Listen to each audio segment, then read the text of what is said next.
Hello everybody. आज जो topic हम कवर करने जा रहे हैं उसमें हम देखेंगे provisions for rehabilitation of juveniles. ऐसे बच्चे जिन्होंने कोई अपराध किया है, ऐसे बच्चों को पुलिस के द्वारा अरेस्ट नहीं किया जा सकता है, इन्हें सिर्फ एप्रीहेंड किया जा सकता है। अगर जो ऐसे बच्चे हैं जिनकी उम्र 16 से 18 वर्ष तक की है और उनके द्वारा कोई हीनियस क्राइम किया गया है, तो ऐसे समय पर उन्हें अडल्ट की तरह ही ट्रीट किया जाएगा और उनका ट्रायल भी एक अडल्ट की तरह ही होगा। ऐसा बच्चा जिसने कोई अपराध किया है, उसका ट्रायल क्रिमिनल कोर्ट में नहीं हो सकता है। उसे पेश किया जाता है जुवेनाइल जस्टिस बोर्ड के समक्ष। जुवेनाइल जस्टिस बोर्ड में एक व्यक्ति मैजिस्ट्रेट होते हैं और 2 अन्य सोशल वर्कर्स होते हैं।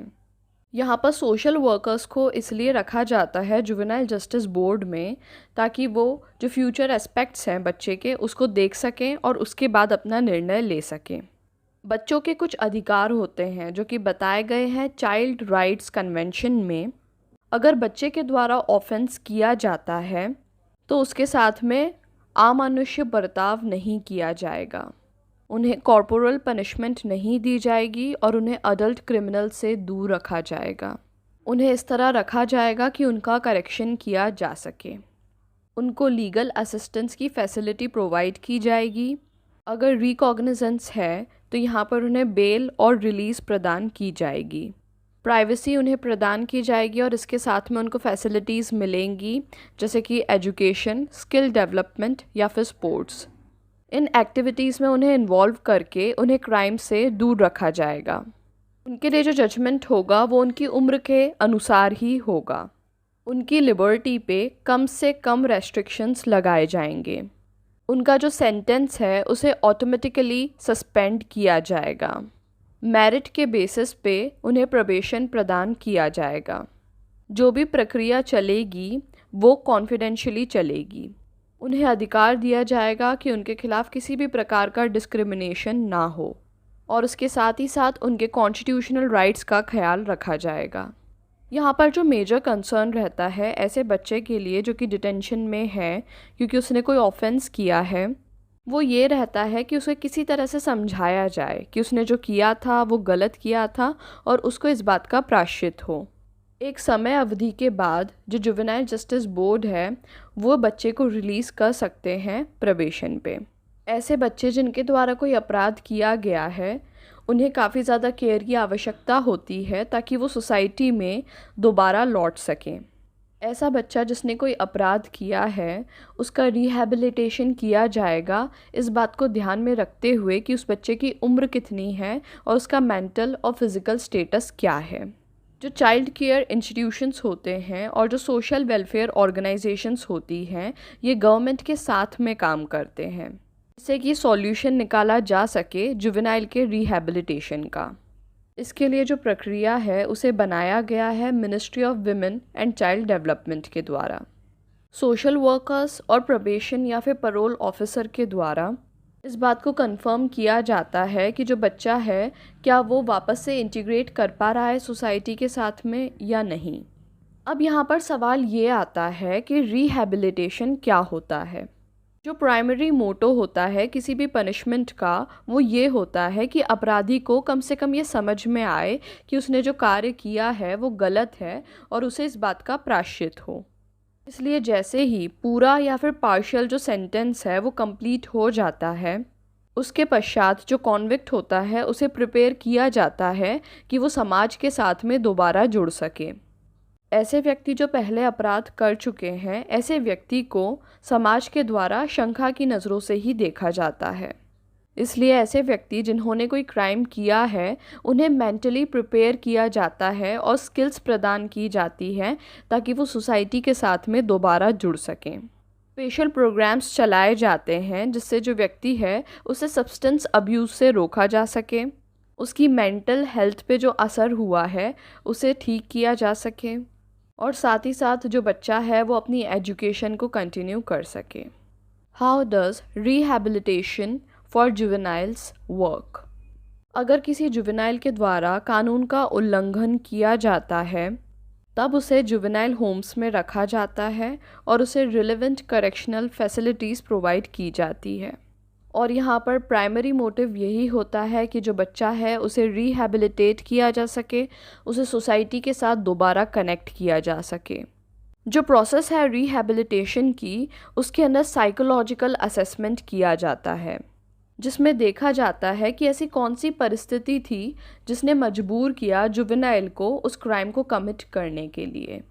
यहाँ पर जो जुवेनाइल है उसे थेरेपी गाइडेंस दिया जाता है, उसकी स्किल को डेवलप किया जाता है, उसे योगा में इन्वॉल्व किया जाता है और अन्य ऐसी माइंड डेवलपिंग एक्टिविटीज़ में भी उसे इन्वॉल्व किया जाता है। सरकार के पास भी फंड्स की कमी होती है।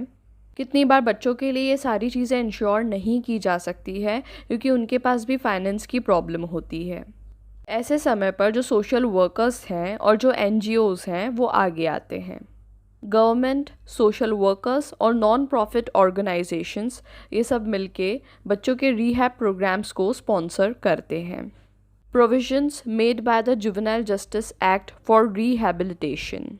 जुवेनाइल जस्टिस एक्ट ये कहता है कि जो प्रोसेस है रिहैबिलिटेशन की, उसे शुरू कर दिया जाएगा जैसे ही बच्चे को ट्रांसफ़र किया जाता है केयर होम में या फिर अन्य किसी करेक्शनल फैसिलिटी के लिए। आफ्टर केयर ऑर्गेनाइजेशंस, जो आफ्टर केयर ऑर्गेनाइजेशंस होते हैं वो ऐसे ट्रांजिशनल होम्स होते हैं जहाँ पर बच्चे को रखा जाता है उसे सोसाइटी से जोड़ने से पहले। जो आफ्टर केयर ऑर्गेनाइजेशंस होती हैं वो स्पेशल होम्स होते हैं जिन्हें रजिस्टर किया जाता है गवर्नमेंटल नोडल एजेंसी के अंतर्गत। इनका काम होता है जो डेलिंक्वेंट हैं उनके वेलफेयर के लिए काम करना। जो आफ्टर केयर ऑर्गेनाइजेशंस होती हैं वहाँ पर जुवेनाइल्स को प्रदान किया जाता है वोकेशनल ट्रेनिंग, उन्हें थेरेपी प्रोवाइड की जाती है ताकि उनके साइकोलॉजिकल बिहेवियर को इम्प्रूव किया जा सके। उनकी एजुकेशन को कंटिन्यू किया जाता है और उन्हें बताया जाता है सोशल वैल्यूज़ के बारे में। उन्हें इस तरह से तैयार किया जाता है कि वो जब यहाँ से बाहर जाएं तो अपने आप को इकोनॉमिकली सपोर्ट कर सकें।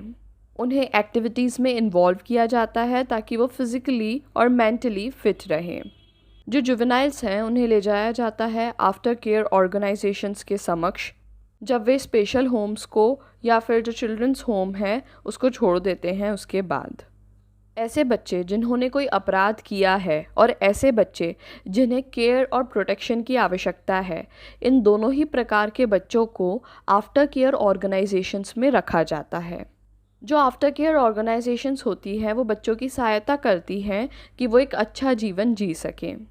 आफ्टर केयर ऑर्गेनाइजेशंस के द्वारा एक चीज़ को इंश्योर किया जाता है कि ऐसे बच्चे जिन्हें केयर और प्रोटेक्शन की आवश्यकता है और ऐसे बच्चे जिन्होंने कोई ऑफेंस किया है, ये दोनों ही प्रकार के बच्चे सोसाइटी में अपनी जगह दोबारा बना सकें। आफ्टर केयर ऑर्गेनाइजेशन एक टेम्पररी होम की तरह काम करते हैं। आफ्टर केयर ऑर्गेनाइजेशंस में जो बच्चे होते हैं उन्हें एनकरेज किया जाता है कि वो कोई काम करें जिससे वे अपने आप को इकोनॉमिकली सपोर्ट कर सकें। बच्चों और यूथ्स के द्वारा जो वहाँ पर काम किया जाता है उसी पैसे को इस्तेमाल करके आफ्टर केयर होम को चलाया जाता है। कोई भी वॉलंटरी इंस्टीट्यूशन या फिर कोई भी ऑर्गेनाइजेशन जिसे डेजिग्नेट किया जाता है as an aftercare organization, उनका सबसे ज़्यादा इम्पॉर्टेंट काम यही रहता है कि वो बच्चों को इस तरह से तैयार करें कि जो बच्चे हैं वो किसी और पर डिपेंडेंट ना रहें। बच्चों को ऐसी कोई स्किल प्रदान की जाए जिससे वे अपना खर्चा खुद उठा सकें। जो आफ्टर केयर ऑर्गेनाइजेशंस होती हैं वो प्रोवाइड करती है access to social, legal and medical services. साथ ही साथ बच्चों को फाइनेंशियल सपोर्ट भी प्रोवाइड किया जाता है।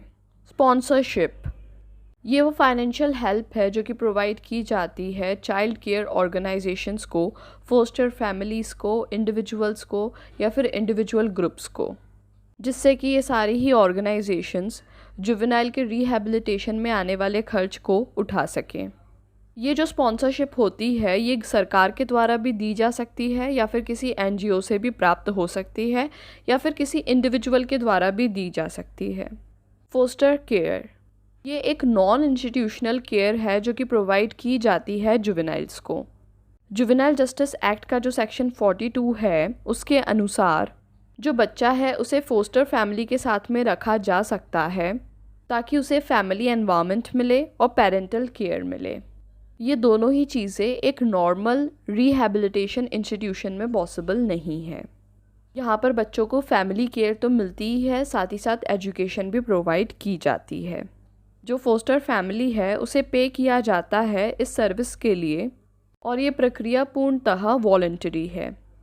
किसी भी बच्चे को फोस्टर केयर में प्लेस किया जा सकता है अगर जो बच्चा है उसके जो नेचुरल पेरेंट्स हैं वो जेल में हो, या फिर उन्हें कोई डेडली डिजीज़ हो जाए, या फिर वो अब्रॉड रहते हों, या फिर उनके पास में इतनी इकोनॉमिक सुविधा ना हो कि वो बच्चों को सारी फैसिलिटीज़ प्रोवाइड कर सकें।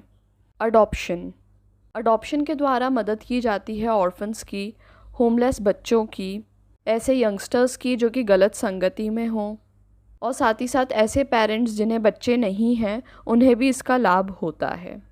ऐसे बच्चे जिनके माता पिता नहीं होते हैं, ऐसे बच्चों के लिए अडॉप्शन उनकी लाइफ को मीनिंगफुल बनाता है।